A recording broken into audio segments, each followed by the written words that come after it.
বন্ধ কলকারখানা চালু আর চালু কারখানার জন্য আসছে বাজেটে নীতি সহায়তার দাবি জানিয়েছেন দেশের শীর্ষ ব্যবসায়ীরা। ব্যাংকের সুদের হার কমানো, জ্বালানি সরবরাহের পাশাপাশি এনবিআর ও ব্যাংকের হয়রানি বন্ধের তাগিদ দিয়েছেন তারা। সামগ্রিক অর্থনৈতিক বাস্তবতা সামনে রেখে দক্ষ জনশক্তি গড়ে তুলতে বাজেটে নীতি সহায়তার পরামর্শ দেন তারা। আরও জানাচ্ছেন তৌহিদুর রহমান।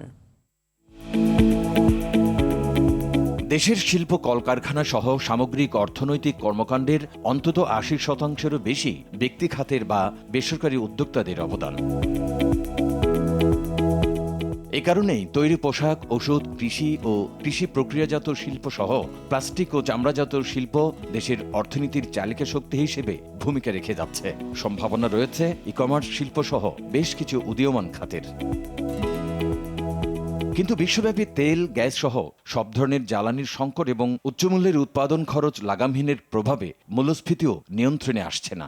অবস্থায় আসছে বাজেটে নতুন সরকারকে অর্থনীতির গতি চাঙ্গা রাখতে দেশীয় শিল্পকে শক্তিশালী করার পরামর্শ দেন শীর্ষ ব্যবসায়ীরা। বাংলাদেশের পার্সপেক্টিভে কিন্তু আমাদের বাজেটটা করতে হবে, আমাদের ভীষণও থাকতে হবে, আমাদেরকে সাহসও দেখাইতে হবে। স্বাস্থ্য, শিক্ষা এবং জ্বালানি এবং ইন্ডাস্ট্রিয়াল অবকাঠামো, এই তিনটাকে সর্বোচ্চ প্রাধান্য দেওয়া দরকার। ব্যাংকিং সেক্টরে যে লুটপাট, সেই লুটপাটের কারণেই কিন্তু আমাদের যেটা এনপিএল বলি, নন পারফর্মিং লোন, সেটা বেশি। সেই বেশি হওয়ার কারণে কিন্তু ব্যাংকের ইন্টারেস্ট রেট বেশি। এটা একটার সাথে একটা রিলেটেড। সো অন্য মানুষের রং নুইয়ের কারণে আমরা সাফার করছি, তো এটা তো হওয়া উচিত না। সুতরাং আমরা চাবো না নতুন করে এটা হোক। আমরা যেটা চাই যে আমাদের ইন্টারেস্ট রেটটা সহনীয় পর্যায়ে আসুক, না হলে কিন্তু নতুন করে ইনভেস্টমেন্ট হবে না। দেশে এখনও মূল্যস্ফীতি ও বিনিয়োগ সংকটের চাপ মোকাবেলা করছে।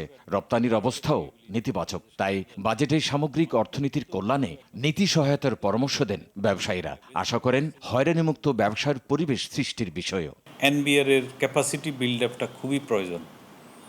কারণ আপনি $80 বিলিয়ন ইকোনমির যে সাইজ হবে এনবিআর, $500 বিলিয়ন এনবিআর কিন্তু এক হবে না, বা $1 ট্রিলিয়ন এনবিআর কিন্তু এক হবে না। তো ওনাদের লিমিটেশন অফকোর্স আছে, বাট আমার কাছে মনে হয় যে এই জায়গায় আমাদেরকে ওনাদের ক্যাপাসিটি বিল্ডিংটা করা খুবই দরকার।